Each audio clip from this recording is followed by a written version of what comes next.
جی بالکل، لیاری کے بچوں نے، لیاری کے نوجوانوں نے اپنی روایت کو برقرار رکھتے ہوئے ایک مرتبہ پھر کھیل کے میدان میں پاکستان کا نام روشن کیا ہے۔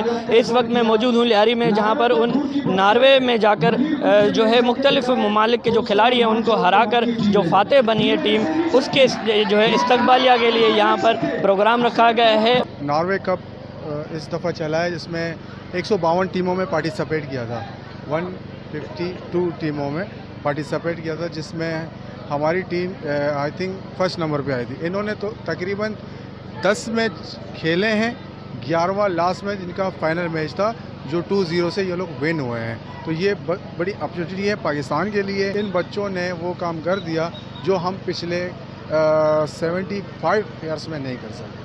لیاری جس طریقے سے آج یہ خوشی منا رہے ہیں، جس طریقے سے 14 اگست آ رہا ہے، اس خوشی کو دوبالا کرنے کے لیے یہ ناروے سے کپ بھی لے کر آ گئے، تو یہ ہمارے لیاری کے لیے خوشی کی بات ہے۔ بہت خوش ہیں لیاری والے۔ لیاری ہم بہت خوش ہیں، ہم لوگوں نے یہ مقام حاصل کیا اپنے قوم کا اور اپنے پاکستان کا نام روشن کیا ہے۔ میں بہت شکر گزار ہوں جنہوں نے مجھے مقام تک پہنچایا، ہمیں سپورٹ کیا، ہمیں دن رات میں محنت کیا ہے۔ ادھر پیچھے گراؤنڈ میں ہم کو ٹریننگ دی ہے دن رات۔ جیسے ہی لیاری کی ٹیم یہاں پر ناروے سے جیت کر آئی ہے تو پورے لیاری میں جشن کا سما ہے۔